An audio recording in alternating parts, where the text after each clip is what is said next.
দুলিয়া খাল এবং ফতোয়ারবাড়ি মধ্যস্থল নিয়ে তারা দুইজন ছিল প্যাসেঞ্জার। ওই প্যাসেঞ্জারে আমার অর্শ দেখাইয়া চুরি দেখাইয়া ওই রিক্সাটা প্যাসেঞ্জারে আর যে নিয়ে গেল।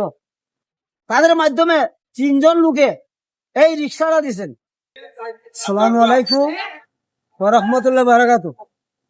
সম্মানিত ভাই ও বাবারা, দেখেন প্রায় 1 মাস আগে পাটা ছিল শুক্রবার জুমার নামাজের বাদ আমি রিক্সা নিয়ে হবিগঞ্জ শহরে আসলাম। আমি গরিব মানুষ। এশার নামাজ এমপির মসজিদে পড়িয়া বাস না আসলাম। বাস না আসার পরে 2 জন প্যাসেঞ্জার আমার রিক্সাতে উঠলো। উঠে বললো সামনে যাইবো আপ ডাউন। আমি তখন তাদেরকে নিয়ে বাইপাসে রওনা করলাম। বাইপাস যাওয়ার সময় কিছু দূর গেলাম, পরে বাবার তুমি খুদা যাবা, ও সামনে বা আসবো। আমি গাড়ির চার্জ কম, ও যাবো আইমু।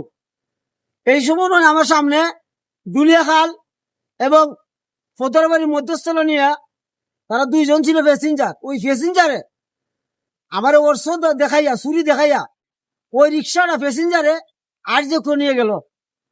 তখন আমি অসহায় পড়ে গেলাম, আমি এবং আমার পরিবার অসহায় হয়ে গেল। আমি অনেক সময় চিন্তা ভাবনা করিয়া সিএনজি ওলায় আমার বাড়ি নিয়ে আসলো। আমার গুরুজন মোহাম্মদ জিতু মিয়া, উনার কাছে আসলাম।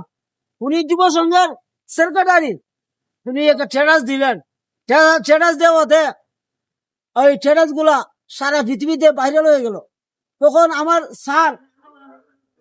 স্যার সাংবাদিক, আমার চাচা সাংবাদিক মোহাম্মদ ফজলুর রহমান, উনিও এই টেরাস ভাইয়া আমার স্যারের সাথে মিললা 2 জনে আমার জন্য 10-এর কাছে 20 হাত পাচ্ছেন।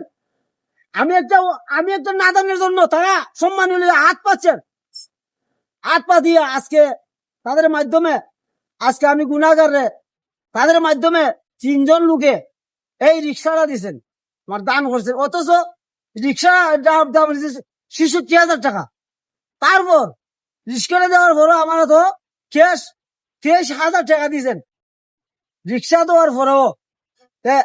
তাদের জন্য, তাদের পরিবারের জন্য এবং আমার স্যারের জন্য, তাদের পরিবার পূর্বপুরুষ এবং আমি গুনাহগার, আমার পরিবার গরিবের মুখে হাসি ফুটাইছেন তাদের মাধ্যমে। যারা দান করছেন, যাদের মাধ্যমে দান পাইছি, আল্লাহ যেন তাদের পরিবার সুস্থ এবং দুনিয়া আখিরাতে তাদের পরিবার এবং তাদের বংশ এবং তাদের মাধ্যমে আমরা জিন্দার মধ্যে আল্লাহ যাতে দুনিয়া আখিরাতে ইহসান করেন।